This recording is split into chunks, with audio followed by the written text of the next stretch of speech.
Hey Zo Leavers, this is SuperZomgbBBQ, and today we have two very awesome subjects. Well, one's awesome, one is potentially telling of the future of not just SuperCard, but WWE games in general. Yes, overnight once we had the maintenance, which it seemingly did absolutely zilch.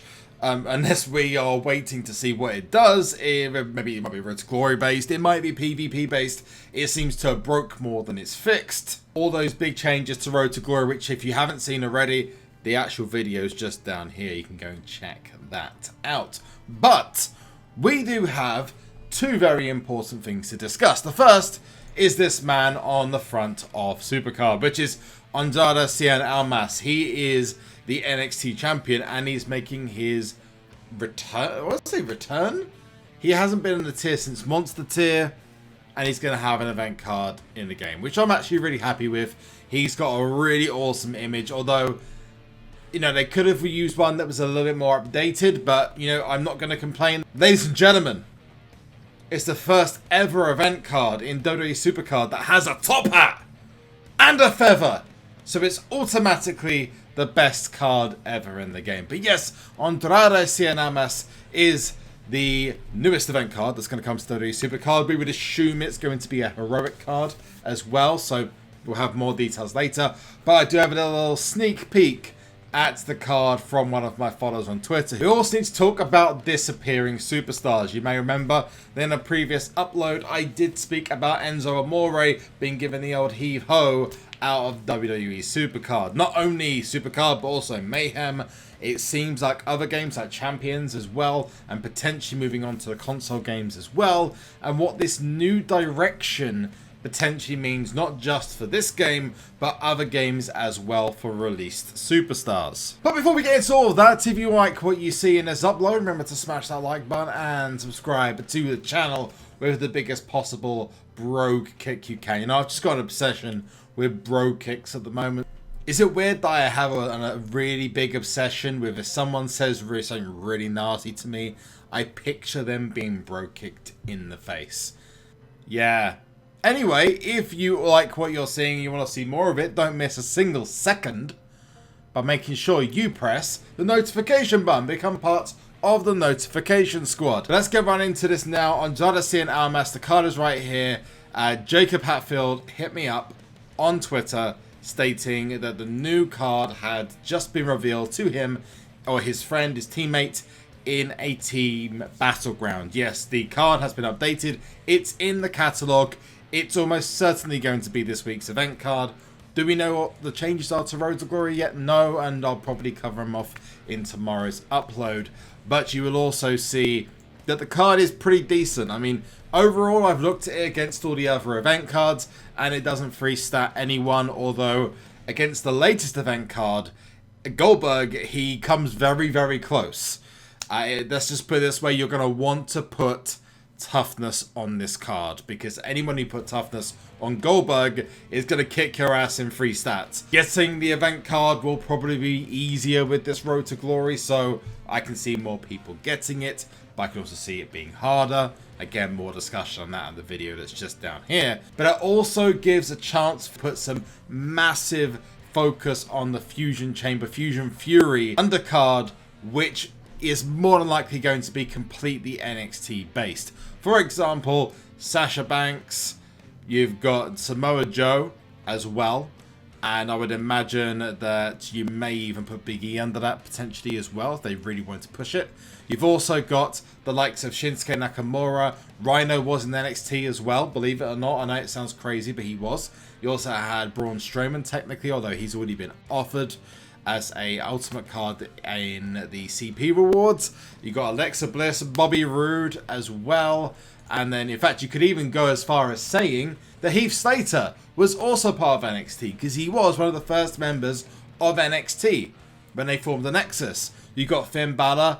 You've also then got, you could go with Neville. You could potentially go with Neville. You got Liv Morgan, who was also part of NXT, although she's already been offered as Money in the Bank.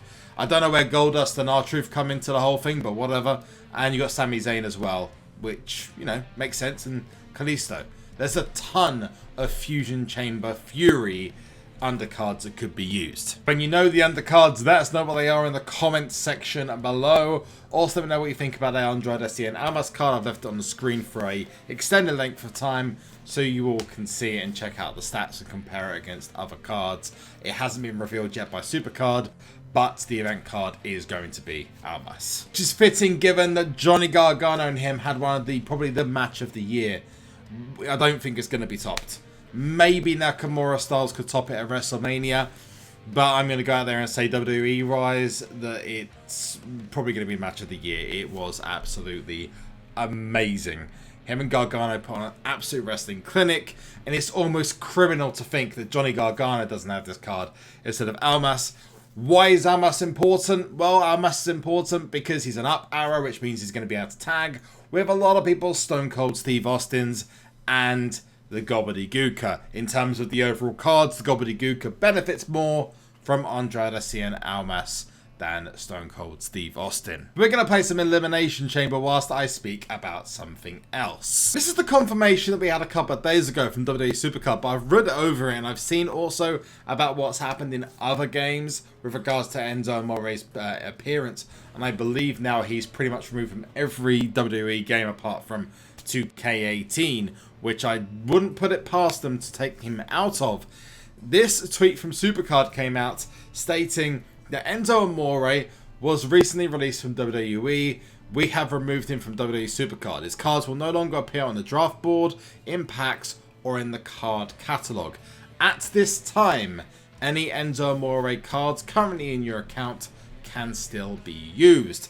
My question, and you know, that's understandable. That means that Enzo Amore, if you've got Enzo Amore, hold on to him. He's probably going to be one of the rarest cards in the game, especially the Halloween edition, because any future Halloween events are not going to offer an Enzo Amore card. The bit I saw was at this time, and there's a couple of things we need to check off on this, which will make you understand why I'm very dubious about the manner in which WWE have done this. Now, back in the past, you may remember that in Season 2 of WWE SuperCard, a legend under the name of Jimmy Snuka, unfortunately, was subject of a legal investigation. He has now since passed away, rest in peace, and the legal investigation didn't end up with a guilty verdict. However, since then, Jimmy Snuka has not reappeared in WWE SuperCard, although he's still in the catalogue. You cannot pull the card from the board. The big difference between that and this is that Enzo Amore's been effectively wiped off the face of the earth. I mean, there are some who are comparing it to the likes of Chris Benoit. I mean, I'll give you, that's maybe an extreme comparison, but let's look at it from that perspective. I watched WWE Network 24 episode recently where Enzo Amore was a part of the 4-way ladder match at WrestleMania, and they had a lot of backstage segments. They had some backstage and entrance features for Sheamus and Cesaro. They had it for Anderson and Luke Gallows, but nothing for Big Cass and Enzo Amore. And the speed that he was removed from 205 Live planning and advertising as well, this is something that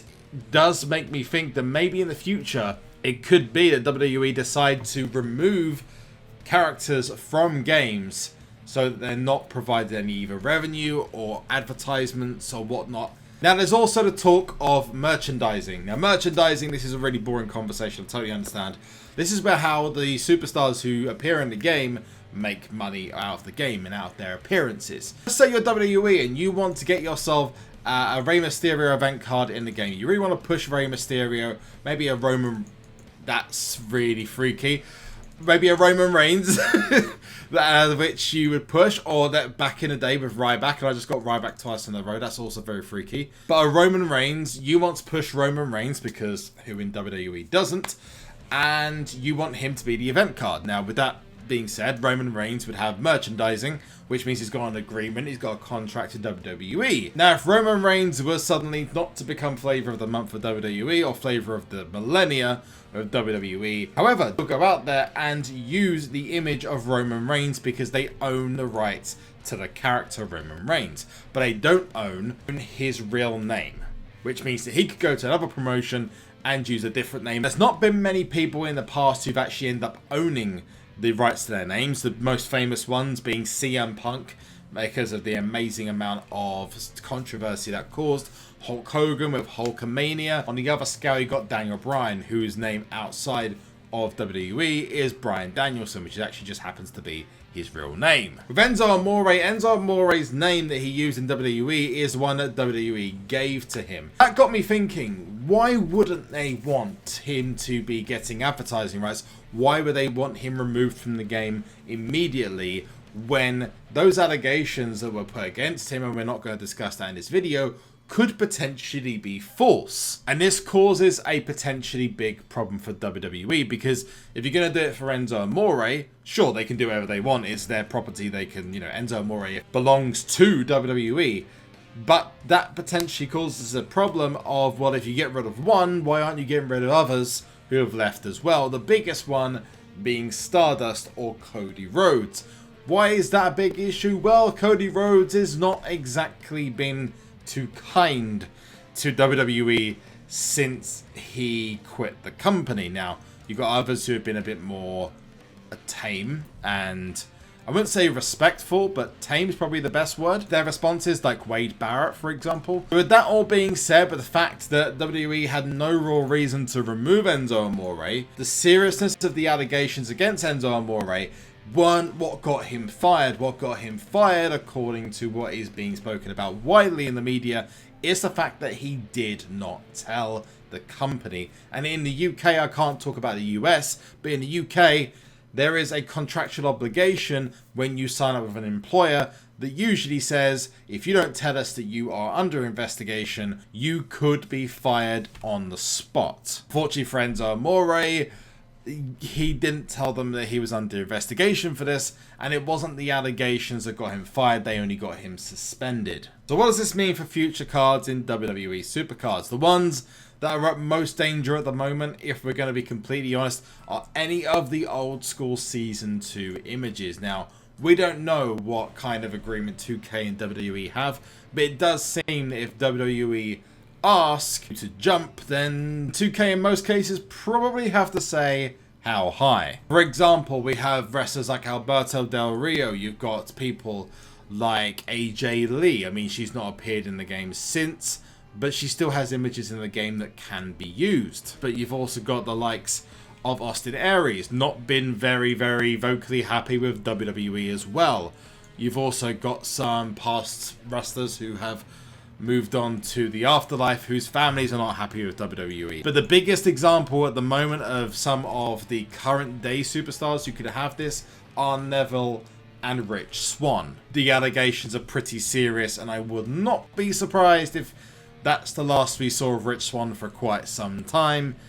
There's not a response coming from WWE SuperCard. I doubt that this is something that was entirely their own decision, given that other games have had to follow suit. Was Enzo Amore the beginning of cards being removed from the game? And technically, you could say this. Whilst I don't want to be the person who stirs up and puts a big wooden spoon and starts stirring the pot a little bit, but is this the first sign that we will start to lose cards in the future due to licensing? Because there is every possibility that this could be the first sign that if we do get a reset, that certain cards will no longer be accessible within the game. Once you know what the details are on Road to Glory, let me know in the comment section below what the undercard is. I also want your thoughts on this, and whether this is something that potentially is going to become a bigger problem in the future, or do you believe that the next time a SuperCard game comes out, whether that's Season 5 or whatever it is, it will result in the game removing all of those superstars I've mentioned in this upload.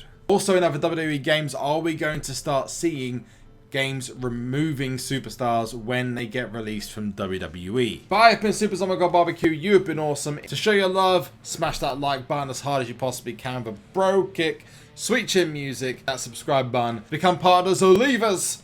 Hit that subscribe button and turn your notifications on to join the notification squad, and let me know when you do in the comment section or on Twitter. Thanks so much for watching. But one last thing, and that is to Sorry! It doesn't matter if the world is gone mad if we just hold on.